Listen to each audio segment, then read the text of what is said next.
Everyone has a life story to tell, but an incredible life story is shared and told differently.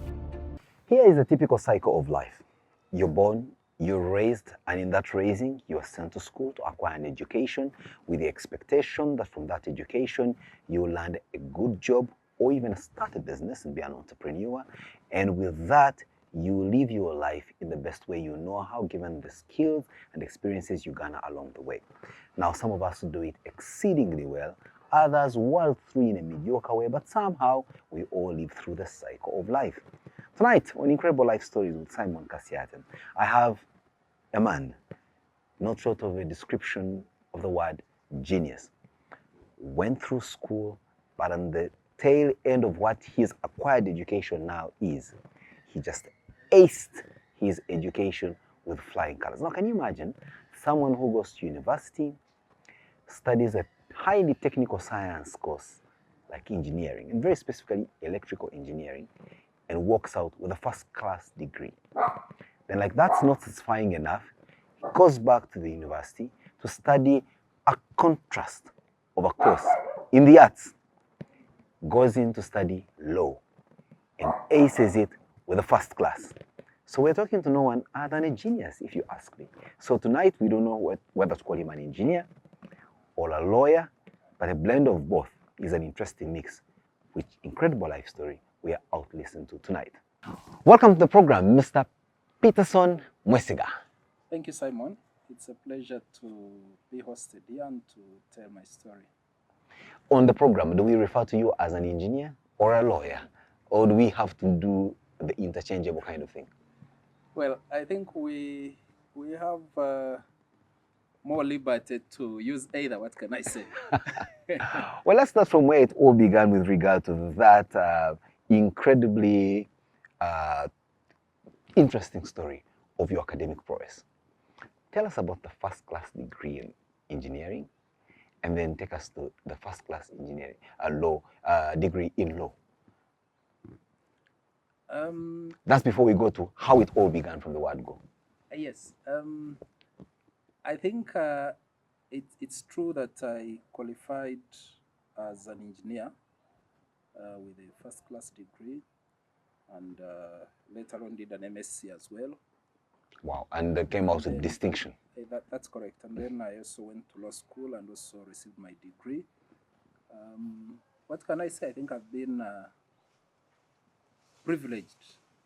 I think God has been very gracious to me. Now you're being very modest bits on here, but we want to look into the in works of presenting a first-class degree in electrical engineering. I mean, many children watching the program, some with the ambition of being engineers of different forms, are scared at the prospect of doing an engineering course at a university. But you did not only just do an engineering course, but you aced it with flying colors. Yes, we understand God opened the way, was very gracious to you, was magnanimous, but we believe you also put in the hard work. As they say, God helps those who help themselves. That's true. It's a bit of hard work. Mm-hmm. I think a lot of hard work, actually. I was going to say you're being modest with the hard work bit.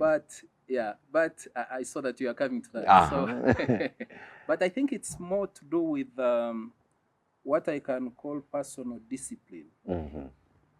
And for me, the word discipline means that if I borrow your money, Simon, and I told you that I'll pay you tomorrow at midday, two likely scenarios will happen tomorrow at midday. Either I will have the money, and you pay, and I'll pay, or I will make a phone call, and I will say, for reason ABC, I'm unable to pay. I'm sorry. Mm-hmm. Give me another day, or give me 2 days, or something like that. The idea that you set out to do something, and then you follow through in a disciplined way. So that's what I can, attribute my accomplishments to. I see that on the small little things that determine human interaction. You're very keen on timekeeping. Thank you. When we agree on a time, right on the dot, you are there. But you're operating in a society where time management, for example, honesty, and all these other virtues are few and far in between. Doesn't that frustrate you sometimes? It does, but I think the beauty is that if you work with some people, first time, second time, then they know that, if you agree on a time, you'll be there. So then they will adjust. What So about you eventually, adjusting to those who actually now make it their point to come late all the time? Well, of course, I think in our society that's inevitable, especially if you're dealing with our political leaders and you're working together on something. Then there will be instances when they have more commitments than Also other it people. appears. So also it appears. So then you have to accommodate them and things like that. But by and large, what I've learned is that if you run a disciplined life, with time, people get to know that, if it's time, then you mean business, and then they will actually try to adjust. And then it will be easy going forward. And of course, you tell us the details of your life story from where it started from, but one is interested in understanding how you make a switch from a highly technical science subject like law, which you studied at undergrad, first class, going for a master's of science in engineering, pass with high distinction, and then switch to the law of things. Like there was not enough law in electrical engineering. I mean, there's Ohm's law, there's Faraday's law, and all these other laws. Why do you make that switch? I think the word switch would not be accurate. You don't say an addition. Yes, I think it would be like, okay, so you're operating in this space, and you want to operate in a slightly bigger space. Like pushing your boundaries, if that makes sense. So I wouldn't look at it as switching. I would look at it as diversification, should we say? Yeah, exercising more liberty with yourself, really. I think at some point, especially for colleagues who do technical courses, strictly technical science courses, you tend to find that at some point they go into management. Oh, yes. So you'll see people doing an MBA or going to MI to do a postgraduate diploma in management or project planning and that kind of thing. What they are really trying to do is to be competent in their technical area, but also acquire the supporting. Absolutely. So I thought at some point, and so if you don't do that, you tend to find that the people who are qualified in the strictly technical disciplines are sometimes ill-prepared when it comes to management, other aspects, if they are thrust into management, dealing with other aspects of life, really, including dealing with people, especially for you scientists, absolutely, who deal with machines. Yes, so there's a sense in which then it's I thought it's a helpful thing to do a broader program. Incidentally, Simon, my initial plan was to do an MBA. Because I was just about to ask, why did you then choose what is otherwise considered to be an incredibly difficult course that requires you to do pre-entry examinations? Yes, so I had planned to do an MBA, and then I came across a book by a guy called Josh Kaufman. The book is called The Personal MBA. I think it's about 350 pages, but he simply makes the argument that an MBA is useless. Yes, he does, and I hope you don't have an MBA, do you? Well, I do, incidentally. so you need to read that book. He makes a compelling Unfortunately, I can't unlearn it, but yes, I will read the book for sure. Yes, you read the book. It's a compelling argument, but he says that an MBA is useless, and he lays out his case in 350 pages. So I found the argument a bit compelling. I thought the 2 years in an MBA can be weaved into something broader. So I thought then a law program gives you what an MBA can give you and much more. So then it's not such a big problem to say, okay, then I'll put in a little more time, do a law program, and have a little more liberty with myself. Does that say something about you and your propensity to look out for the more difficult things to do, as opposed to just worrying over what should otherwise be considered as normal, easy to get? I don't know whether I'm going to sound a bit immodest, but Feel free, you're telling your life story. Yes, I do not have this problem that such a thing is very hard. Yes, I always think that if I know what is required and I can put my head to it, maybe if it's hard, I could do it over a longer time. But I always think that nothing is impossible. Yes, I always think that most of the things are possible. So you have this mindset of saying no human is limited, as Kenyan marathon, especially since guys would have done these things. Most of the things we're trying to do, a number of guys have done them. Incidentally, Simon, you find it interesting that somebody would be double trained in these different areas, but it wouldn't make news in China, in the US, in UK. In fact, in UK, I have a number of friends who have qualified in different fields, sometimes in three. You find a guy who's a medic, who's a lawyer, who's and a journalist. CPA, SEC, a journalist or something like that. I think societies which have developed ahead of us have come to understand life in totality. Wow. That the purpose of education is to liberate you. As opposed to here, where it's worn as a badge of honor, a status symbol, and gives you bragging rights.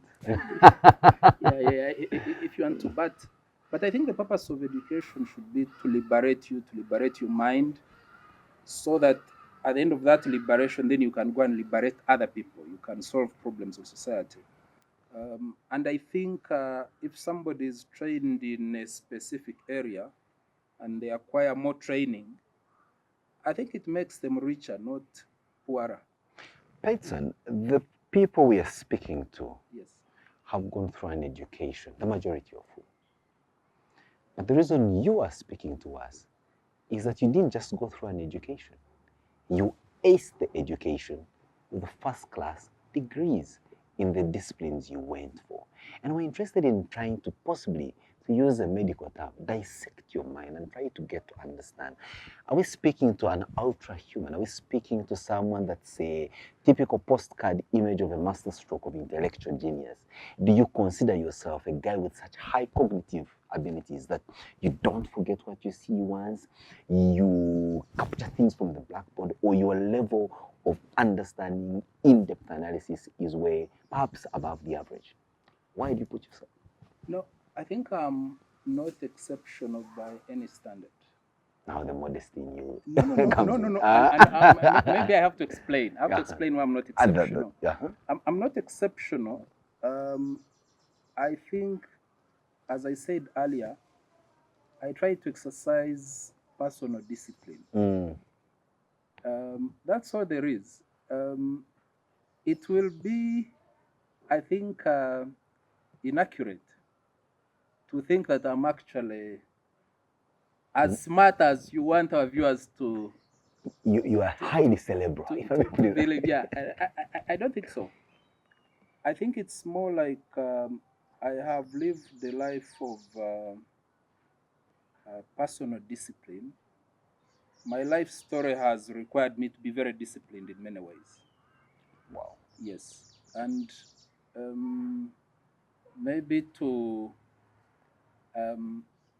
you see... Without preempting you, we'll get down to your life story, a bit of which I think I need to give our viewers a bit of a snippet, that Peterson here is a man who, for the most part, went through a lot of adversity in his education journey, especially after losing his parents at a very tender age, and went to several schools at primary level, at secondary school level, until he got to university. So it's not the story that is punctuated with the usual one primary school, one secondary school, and the like.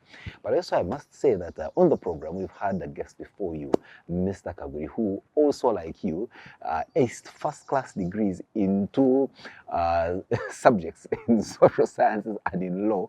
The only interesting bit that's a bit different from yours is he did them concurrently.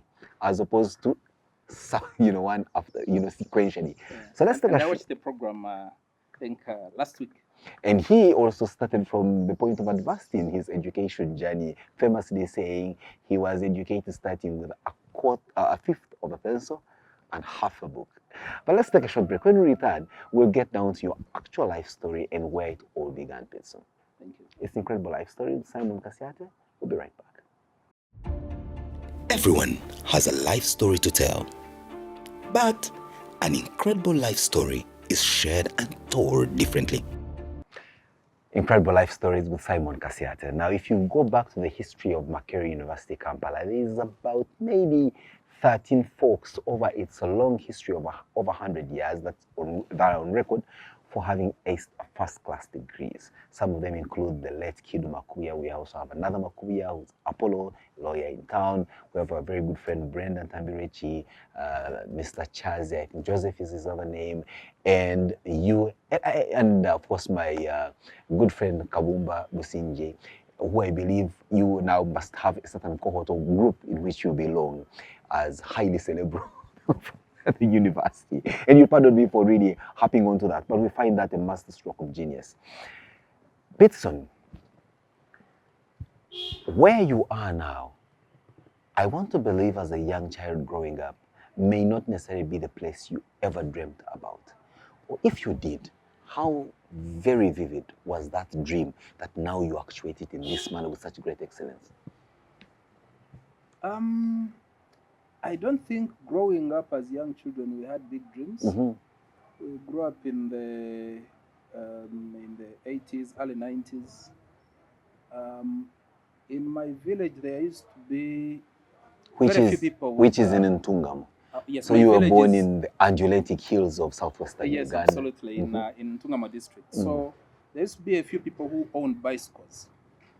So when we'd be going to school, if you wanted them to give you a lift at the top of the hill, you would help to carry their bicycle. Push it up the hill. To push it up the hill.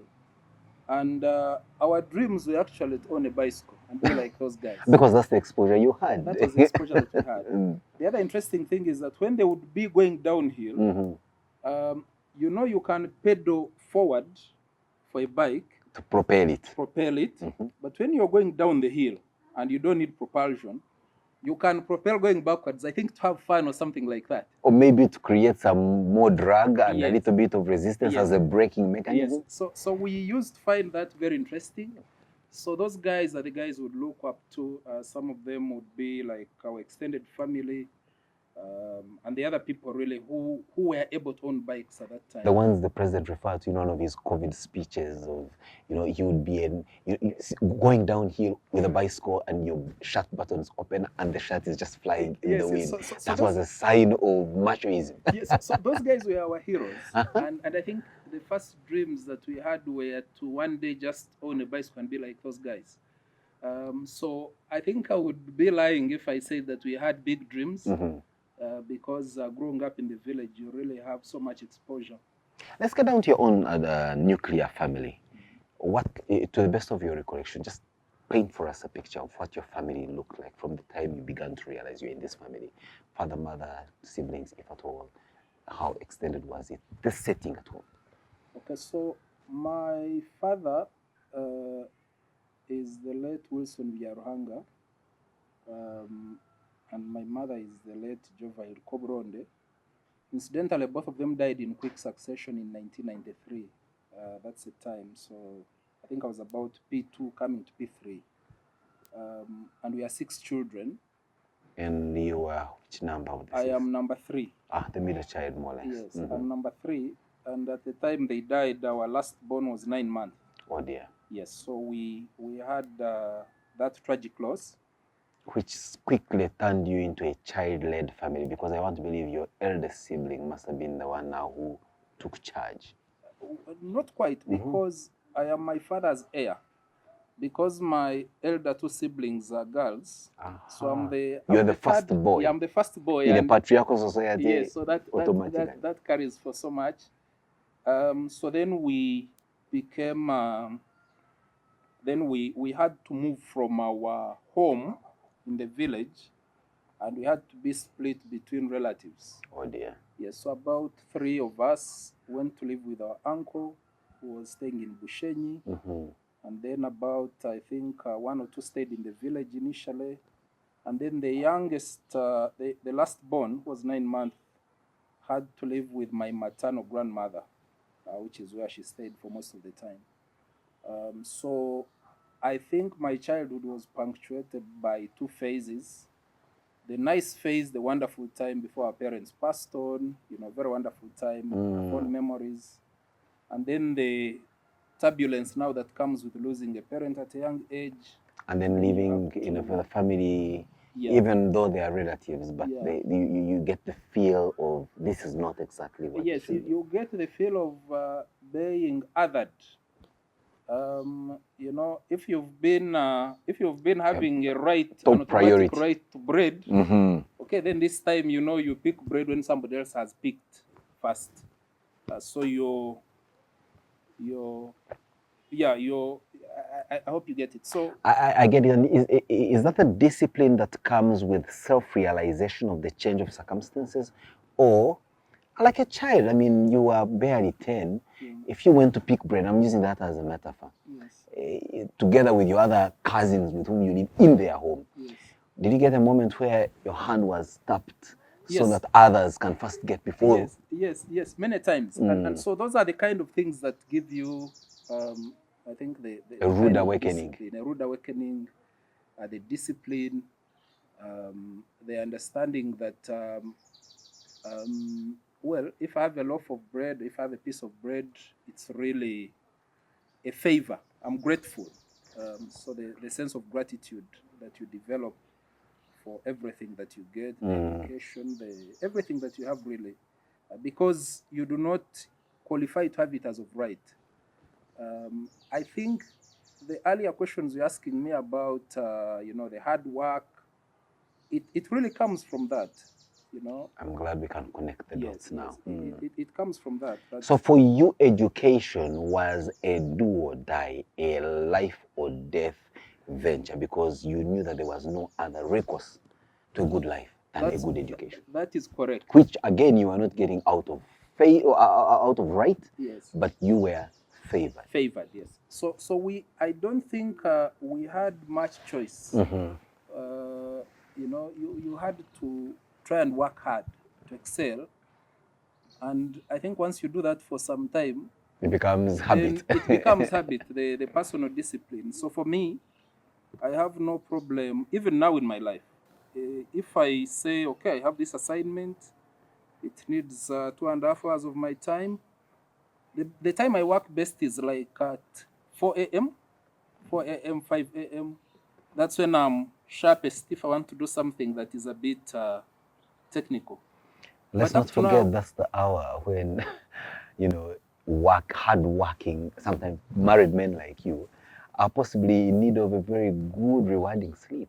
Yes, but you can have sleep for. So I don't wake up at 4 every day. But I think what I'm trying to say is that I have developed a discipline that if I wanted tomorrow morning, for example, to wake up at 4 or 5. You'll wake up at 4. Yes, I will wake up at 4 and I will do something, and then that's okay for me. There's no contradiction. Wow. Because it is something that I think has been drilled in me over the years. But then doesn't that now condition you like a machine? Like you work in a bit of an automated way. And let me just throw it at you. Peterson, what kind of social life do you actually have, if at all? Have you loosened up and stopped being an academic, and you sometimes fraternize with friends and go out for a party, let your hair or what's left of your hair down? Yes, Simon. I must confess that I think a little more disciplined than many people that you maybe would come across. But you see, what happens is that then you can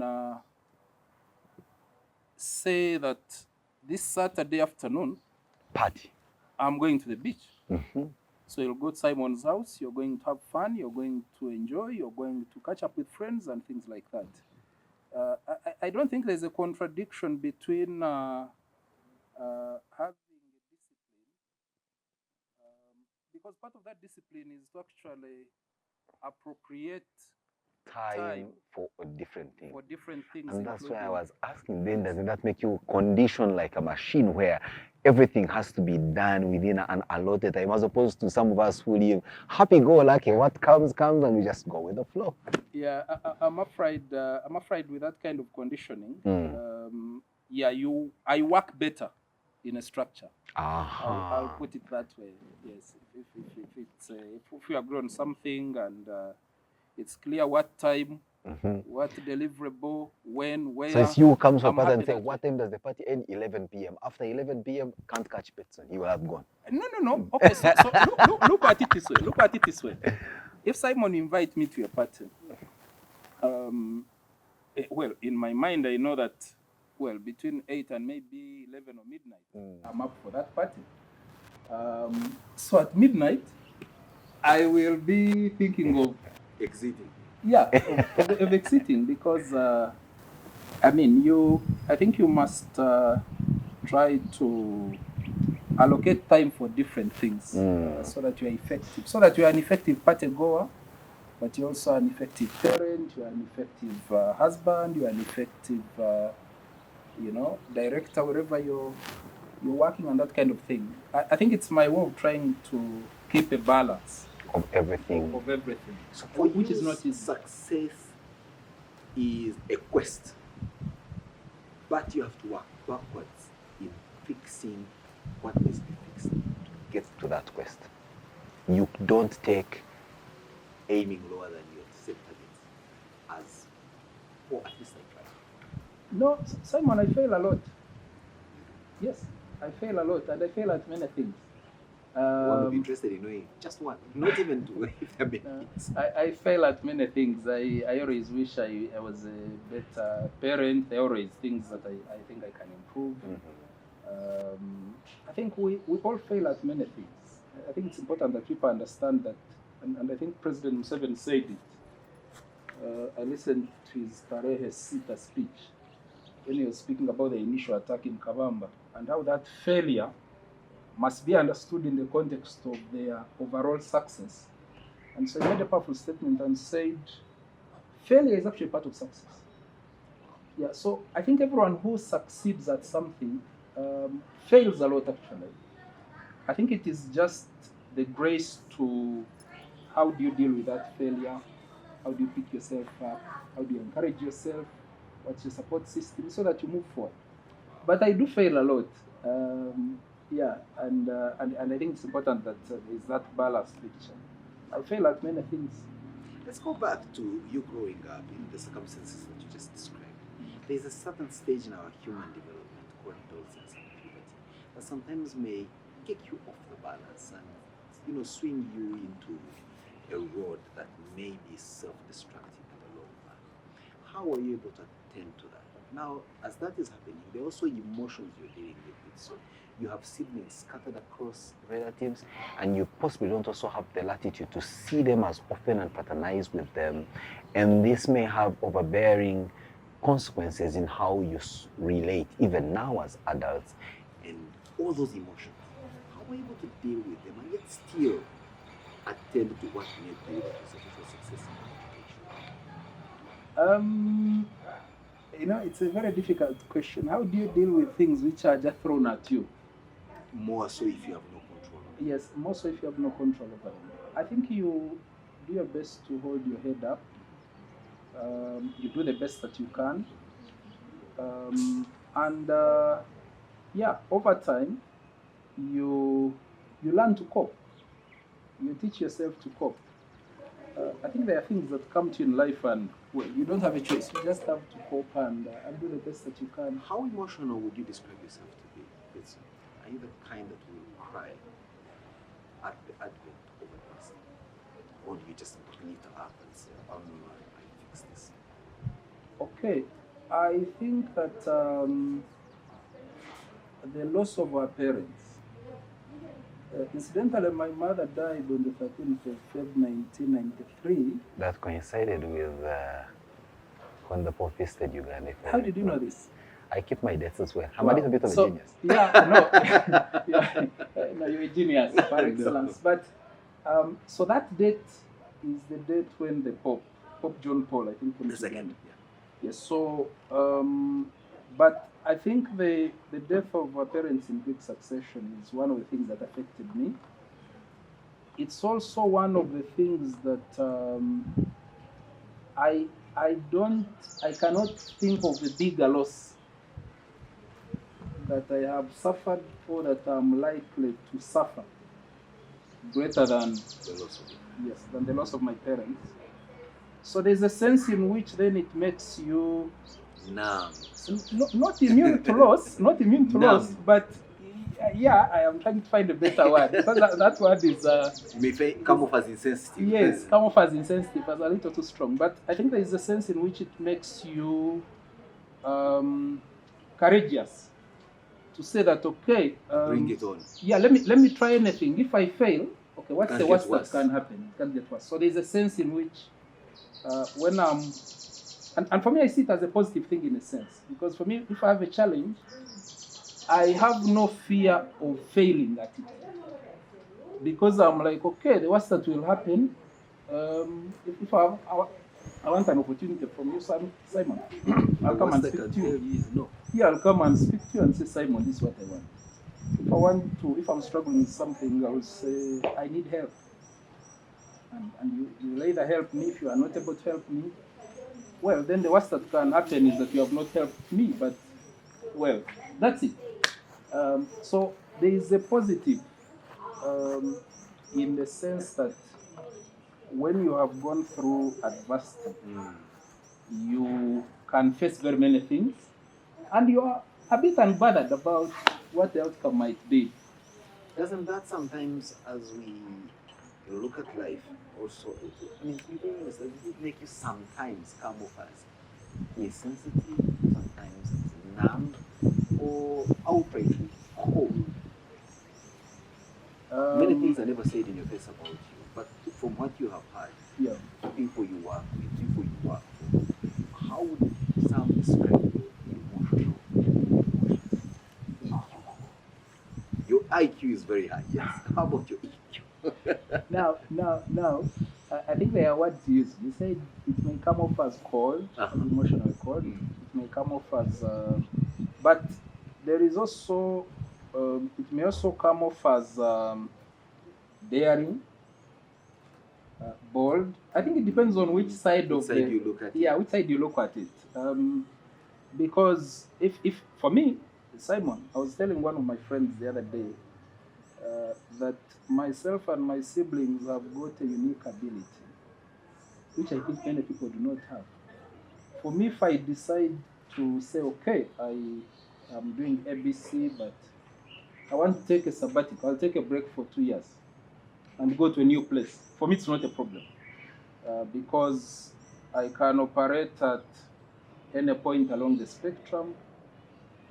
I think it's the Apostle Paul in the Bible who says, well, I've had opportunity to test what it means to have so much and have nothing.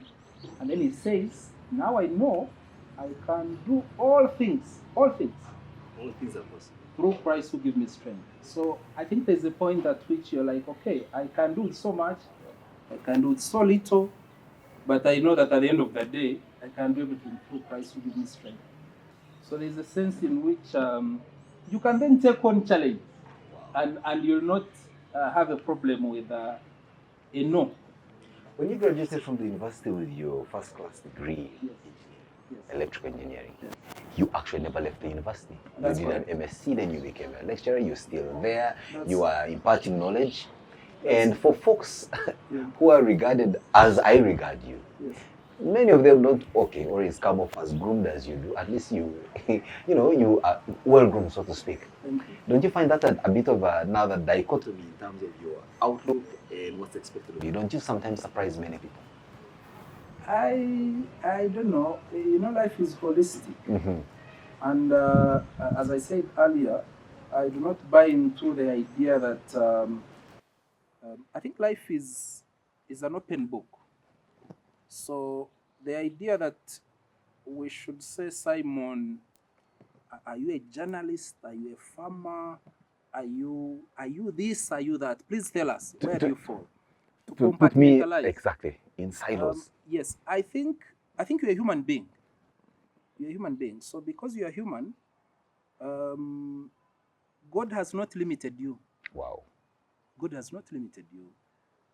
I think it's possible to be an excellent journalist, an excellent farmer, an excellent husband, an excellent father. It's possible to even be a pastor. Pastor Simon Kasyate. That's one of the things excel at it. one of the things I'm considering in my next career move. I think Yeah. I should be able to make some good use of my beliefs. Yeah, but my outlook to life, Simon, is that God has not limited us. That's my outlook to life, and that, well, at the beginning you said, "Are you a lawyer? Are you an engineer? What?" I'm like, okay, You are just a human being yes, with those yeah. as attributes to Yes, what you know those in terms attributes. of. But I'm sure my children see me as a father. My wife sees me as a husband. Talking a about brother. children, Yes. don't you set very high standards for your children in terms of their academics? Don't they find you a little bit too harsh in that regard? And the good thing is that they are a little young, so I think I hope I'm being gracious with them. Well, I think they may not be so lucky because my wife is also a first class in engineering. Ooh. And an MSc with distinction. So it's likely that, well, both ways, whether it is they are going to be purely homogeneous genius. Well, no heterogeneous. I'll be hoping we don't put so much pressure on them. But I think we try to encourage them to excel. Of course, the other thing is that education has changed. The curriculum we did is not what they are doing. The exposure that we had is not what they have. I think increasingly, and I think it's a good thing, you have the realization that, well, people should do academics, but they should also pick up all these other different skills. Absolutely. And with age and experience, you learn that most of these skills actually, they count for so much more than your narrow training in a specific discipline. Yeah. Beautiful one. Yeah. On that note, let's take a short break here. When we return, now we get to look at you, Peterson, what you are doing in the various fields in which you have proficiency, but most importantly, we know that you have not stopped dreaming. We know that your aspirations continue to happen and you get more revelations on what you believe can do. Like you said, no human is limited. So what next in your chapter of life? It's Incredible Life Stories with Simon Kasyate. Everyone has a life story to tell, but an incredible life story is shared and told differently. Peterson Mwesiga, engineer, lawyer, human being, and everything in between, sharing his incredible life story on the program. Pete, your children are lucky to have you, but you say they're even more lucky that your exposure, your socialization, the time at which you studied, and the circumstances around it is obviously different from what they will face today. But I'm sure you've had a moment to parent more than just your biological children. You go out and speak to young people at crossroads in their careers and the like. Tonight on the program, is it, I want to pick your mind on what he's saying, is it true that, I'll put it at the very basic, they say education is the key to success? Would you comfortably say that excellence, top excellence at education is a master key to success? I think it is important to excel at everything that you do. Very important. Career, education. And you see, for me, Simon, I believe that it's possible to be excellent in every way. Because I think that's the standard the Bible has set for us. That's the standard the Bible has set for us, to excel in every way. So I think it's, broadly speaking, not only about education. It's a good thing that you excel. Now, is it a key to success? Yeah, I would say that. Because if I look at my own story, I don't think I would be anywhere without education. Education is all I've received. And then everything You I've has worked, gravitated around. yeah, has gravitated around my education. What I can say is that beyond the education, once you have received that education, the purpose of that education should be transformation. Aha. Yes. So it's not enough to say that I have a good education or I have been trained at the best universities and all that. I think it's important that we ask the question, okay, that education ultimately, how does it transform society? How does it transform communities? How do you solve problems and that kind of thing? Let's get down to you. You practice as an academic, imparting knowledge to engineering students. You have an engineering firm that is doing engineering work. You are a managing partner in a law firm, and you're still practicing law. And then, of course, you have all these other things that you do. And your day is 24 hours, just like my day, and for those of people watching us. How are you able to split your 24 hours there, like everyone of us, but still be able to do all these so many things and yet come up again with your quest for success? Okay, so it's true that I do a number of things, but it's also true that in my personality and character, I have always been like that. If you meet guys who went with me to school, they will tell you, I remember when I was at Makere, there was a time I was a treasurer of the Engineering Society. I was chairman LC1 in the whole. I was a student administrator. I was a president French club. I was doing like 5 things. So I think it's very important to put this caveat that for my personality, for my character, throughout my life, I have always found my equilibrium at that point where I'm doing a number of things. I'm not the kind of person who would, Or handle one task at a yes, time, yes, complete it, yes, start another. yes. You just go multiple. Yes, I do a number of things. I might even look disorganized, but actually, for me, I find my balance that way. So that is how really it works for me. Sometimes it's difficult. You're not finding the balance. Sometimes you're firefighting. But I think at the end of the day, you don't have to work alone. And I think that's the important point to answer the question of how do you manage to do a number of things. It is that if you're working on a design project and you're supposed to approve a design and you've done your bit, okay, then it Take goes. It down the conveyor belt. Yeah, there's somebody else who is going to do the BOQs or whatever. And that's their part. That's not your part. So you log in and you log out. At the office at Meritus Advocates, where I am managing partner, as you said, I do largely energy, I do mining, I do infrastructure, I do arbitration and adjudication. So basically, I do dispute resolution for technical infrastructure projects. That's what I do most of the time. But the number of colleagues we work together who do other things. Yes. Okay, so if you do your input, okay, then somebody else will do their part. So I think the trick is to be able to work with other people and be able to accomplish 1 or 2 things. And you just log in and do your humble bit and step out and allow people to do the work. So I think I've been privileged to find that I work with other people to be able to accomplish a number of things. Peterson here is also bilingual from an international point of view. He speaks English fluently, as you've heard him, but he also speaks en français. A matter of fact, you were the best French student. Was it O or A level in the country? That was A level. And that earned you a fully paid trip to France. Yes. So at the time, and I don't know whether the French embassy still does this, but at the time, they would get the best students in French in the A-level exams every year, and then they would be sponsored to France. So that was my first trip to, well, out of the country. I was going to say, wasn't that the first trip out of the country? But it was also the first trip for me to come from the village to come to Kampala. Ah. Yes. So So you just had it in superlative. yes, You didn't even just leave from Tungamo or Yes. the village where you were yes, to Kampala, the capital city. Yes. But you are going through to Entebbe, the international airport, Yes. down to Charles de Gaulle airport, Yes. into Paris.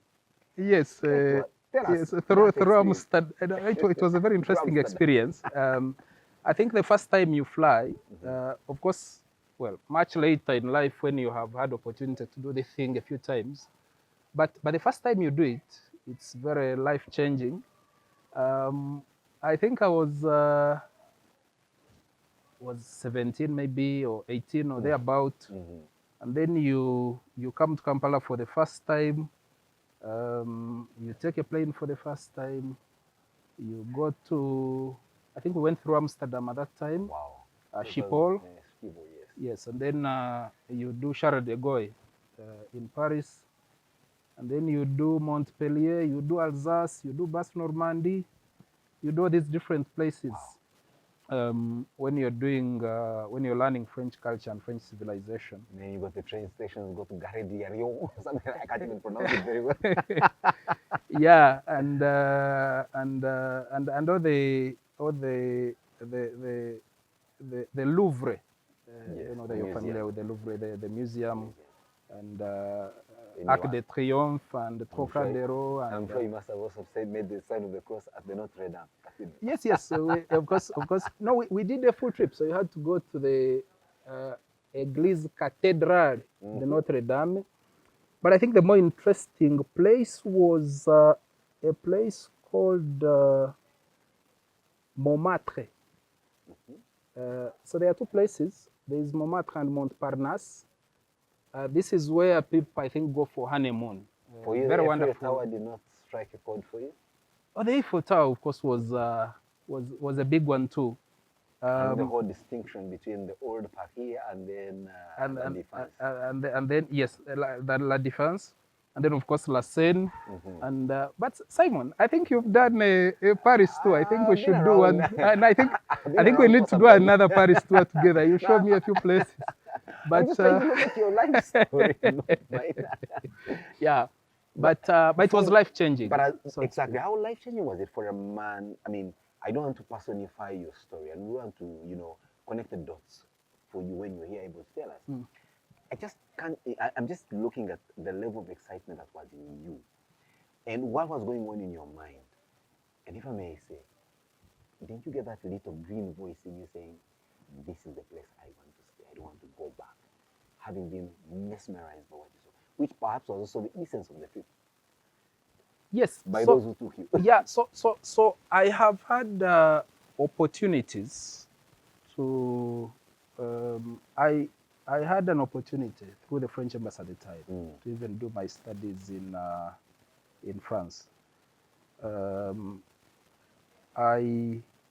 When I finished my first degree, I think I received 2 scholarships. I had a scholarship to Birmingham. I had a scholarship to a university called Trento in Italy.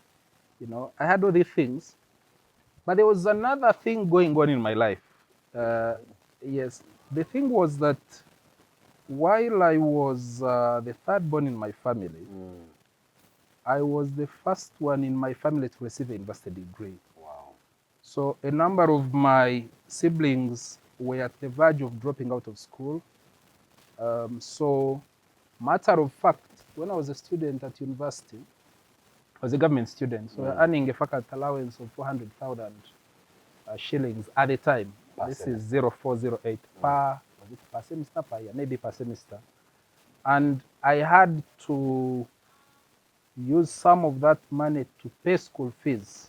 For one of your siblings? Yes, for 1 or 2 of my siblings. So as soon as I finished and I started working, I had the duty to try and pick up the other family members to see that they can continue and, and get somewhere with education.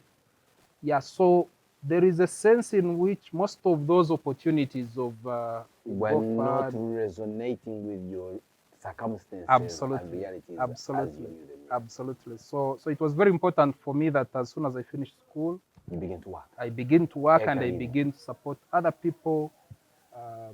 at that time also you think about maybe Marriage. or starting your own family in a few years. Yeah, so all these things are going on. Yeah, so yeah, prospects, go to France, go to Birmingham, go to all these places. The prospects are there, but your reality is a little different. And so that's the context in which you make certain decisions that shape your life journey. Wow. Yes. And so at this point, Yes. no regrets. Not at all. Not at all. In terms of the decisions I made, Yes. none whatsoever, because all my siblings have got a minimum of a university degree. Wow. Yes. So you can imagine that I'm the third born, but our first and second born had to get their degrees after Much me. later. Yes. And then, of course, it was a little easier for the younger people. You know, one of my sisters, my follower, is just for you to understand my context, really, Simon, as an example, my follower finished her S4, went to grade 3 college, primary teachers college, Yes. and was a teacher for 9.5 years. With that qualification. With that qualification of grade 3, really. yes, which is a certificate. And in a private school, you know what it means. The pay is. It is as good as Minisco. Yeah. So when I finished university, she had been teaching for 9 years. So I asked her to put on the school uniform and step into S5. She does her 2 years in A level, and she does 23 points. Of the 25 required. Yes. And she goes to Makerere for journalism and mass communication like yourself. She does her 4 years. Well, just to correct you, Yes. This stuff I do, Yes. never studied it. Really? Not even one day. Really? And I have 3 degrees. Really? So one day I will also tell my life story. Why I do this. I hope I'll host you. I'll host you on a life story. But this is what I've done. 25 years now. Wow, wow, interesting. But so she does her degree, finishes it. She graduated with her master's. She's soon getting onto her doctorate. So that is my context. That young man, you're looking forward, but you are also looking back to make sure that to pull those so they can stand on the firm shoulders. Yes, that you've been blessed yes, with. and I think God has been very kind to me, because all our siblings are, you know, they're on educated their own, on their own, and managing life and around, most of the, except one, but the others are around town, and we're doing well, trying to do better. Future prospects, where do you see yourself in the next maybe 5-10 years? I'm sure you won't believe, you won't feel fulfilled if you don't have the prefix doctor to your name. I'm sure you're pursuing that, aren't you? Doctor. Yes, so I'm working on something at the University of South Africa. That is like work in progress. And that's doctorate in what discipline? Law, engineering? I don't know, but it's looking at innovation policy, which is to say, what are the kind of drivers that you need to stimulate innovation at different levels, really, whether you're looking at regional, whether you're looking at the national level, whether you're looking at a local institution, for example. How do you stimulate innovation? So it's more like innovation policy studies, if you like. Wow. Yes. So that is work in progress, and by the grace of God, that will also progress and come through. But in 5 years, I don't know. I'll be humbly. I will make the effort to continue making my contribution in the other areas. Incidentally, my gift, my gifting, and I say my gifting, my ministry, my purpose, the grace of God upon my life is to reconcile, is to encourage, is to support, is to rebuild relationships. that's the other thing that I do. And I would say it's even more prominent than the other things that you see me doing.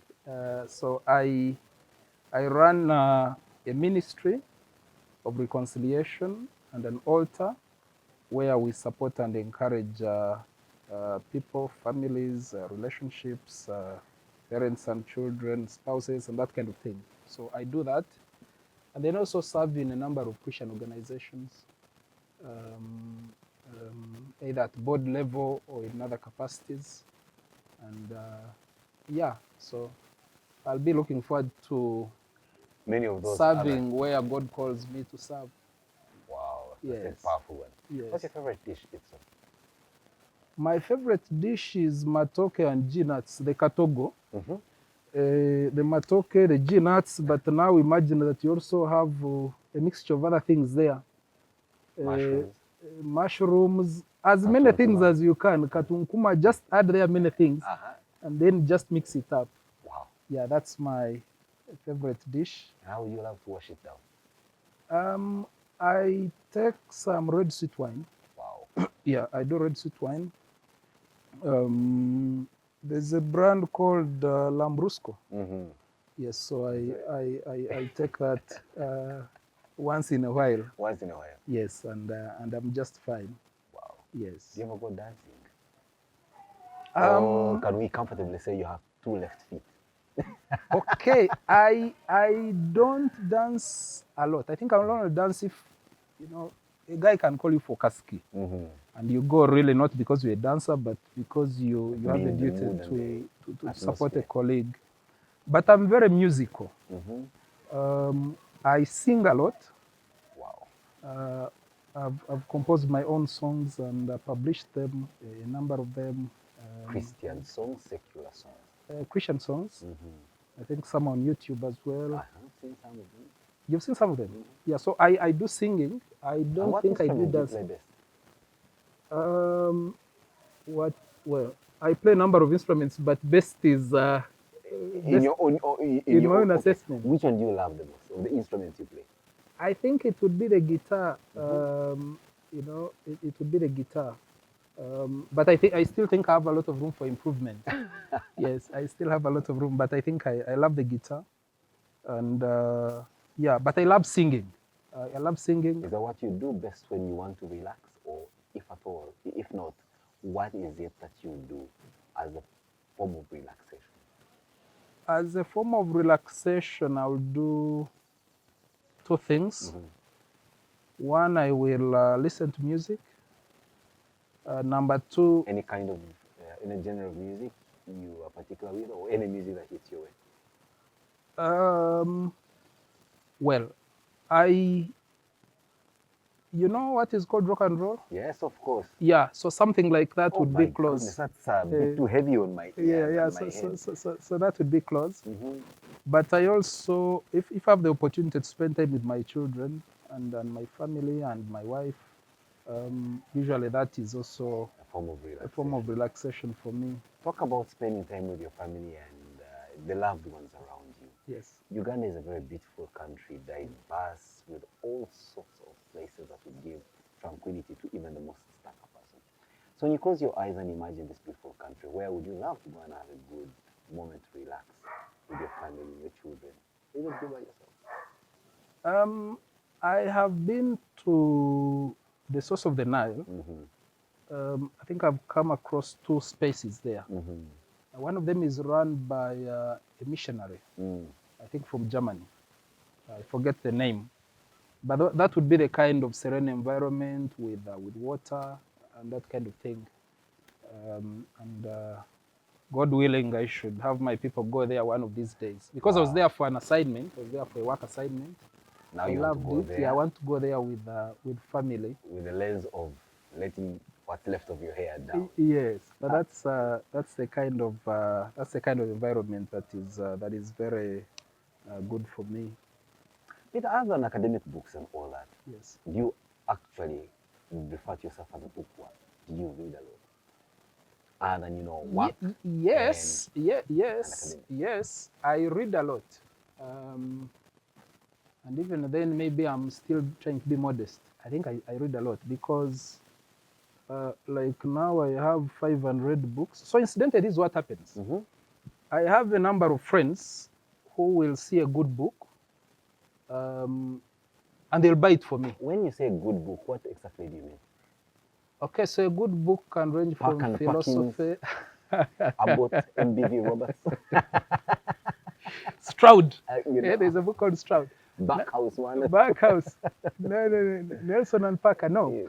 it's So I'm very liberal with myself. I think I don't know whether I can say that enough. I'm quite liberal with myself. So I have I read philosophy. I will read life stories. I will read so many things really. So for you, anything on hard book paper, you read. You prefer it on hard paperback?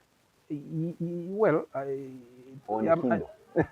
Kindle is still hard. I'm trying to get used, but I think once I have a book, Yeah. I read, I mark, I see how far I've gone, I keep, but I wanted to say something about my reading culture. I am so much, I've read so many biographies. I like to read people's stories. Wow.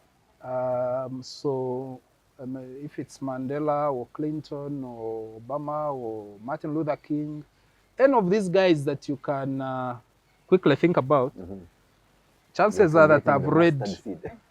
I've read the Mustard Seed as well. But chances are that I've read most of those life stories. I find them inspiring because then you can learn from the journeys of other people, especially where people are honest to speak about the adversity, their lessons, their struggles. Yeah, then I find that very inspiring. So I read quite. If I can read many things, but if I have a good life story, then most likely it will be on top of the books. That said, yes, wouldn't it be of benefit if you pen your life story, at least so far? I think I should, except I was told people write life stories, not books. I mean, I can write. Matter of fact, I'm actually writing something. But I'm used to people writing life stories not at 41, which is my age. You want it to be at 70. Start the chapters now, and we keep adding. Maybe we can start the work. It has just started now. Yeah, I think there's a manuscript from the transcription of this program. Yes, absolutely.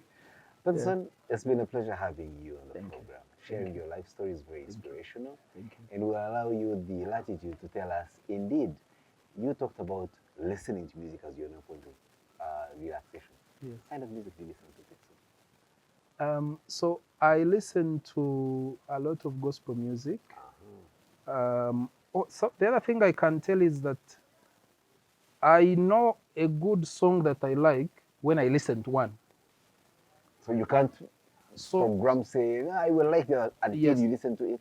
Yes. So for example, in my repertoire, I have got music from Cameroon, I've got music from Africans, I've got French music, I've got Senegal, rumba.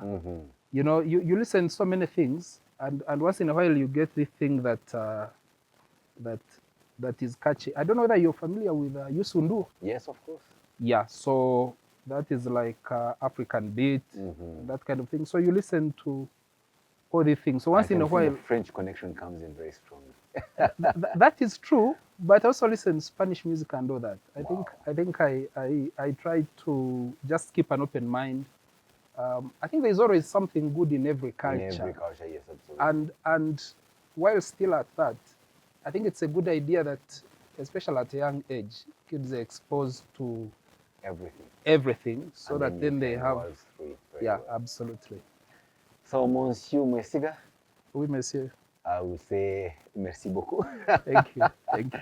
And indeed, it's always a pleasure sharing these life stories, and we believe that this is not where the story ends. This is, in fact, where the story begins, and we'll be glad to have you on the program again to tell us what next in your next chapter of life. Thank you. Thank you. Thank you. It's a pleasure. For those of you who watch this program off YouTube, and those who are just catching it for the first time, the best thing to do is subscribe to our channel. And in fact, now, if you go to YouTube Music, this is coming through as an audio as well for those who love your podcast or love to follow the program without necessarily watching the video. For those who have followed us on other platforms like X and TikTok, it's a pleasure having you there. But those who haven't, it would be nice if we found ourselves there. Have a wonderful time. We'll meet same time, same place, yet with another incredible life story with Simon Kasyate. Everyone has a life story to tell, but an incredible life story is shared and told differently.